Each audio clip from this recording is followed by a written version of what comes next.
1,000 fragrant roses, You will give me 1,000 fragrant flowers, a cup of flowers and a curtain, embroidered all with leaves of myrtle,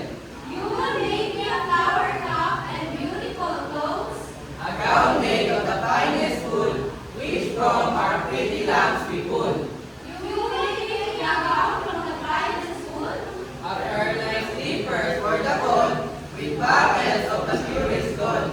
you will give me warm feathers with gold buckles, a bell of straw and ivy buds, with coral glass and amber studs, you will give me a beautiful belt with coral and amber, and if these pleasures mighty move, come live with me and be my love. If all these things make me happy, should I come live with you and be your love? The shepherds will dance and sing, for thy delight each day for me. Your parents will dance and sing for me every May morning. And if this delight